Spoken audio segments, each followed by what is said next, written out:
From this session onwards, we begin the third part of the lesson, How Big, How Heavy.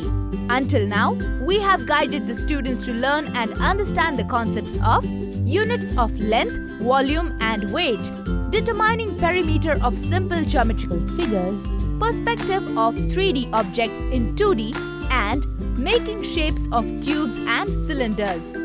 As stated earlier, we will now take the students through a revision of these concepts by incorporating the experiential learning method. But before that, make sure we arrange some inch tape which we are going to use in the session. To begin with, inform the students that they will be going outside the classroom to learn the concepts studied so far in a better way by participating in experience-based activities.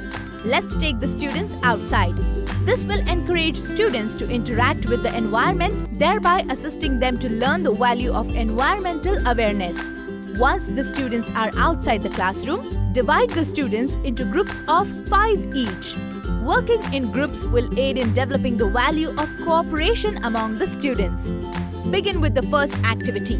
Ask the students to find an object in the school compound, such as a bench, or a fence, or a notice board. Once the students have decided on their objects, tell them that they have to measure the length, breadth and height of the object using the inch tape. Ask the students to maintain a page for their own groups. This will encourage students to interact with one another and develop their communication skills. Once the students are done taking measurements, ask them to note them down on their pages. Based on the measurements, ask the students to find the perimeter of the surface of the object measured. After 10 minutes, ask the groups one by one to recount what object they measured and what the measurements were. This is where we will end the first activity. In the next video, let's see how we can guide the students to learn the concepts through one more interesting activity. See you there.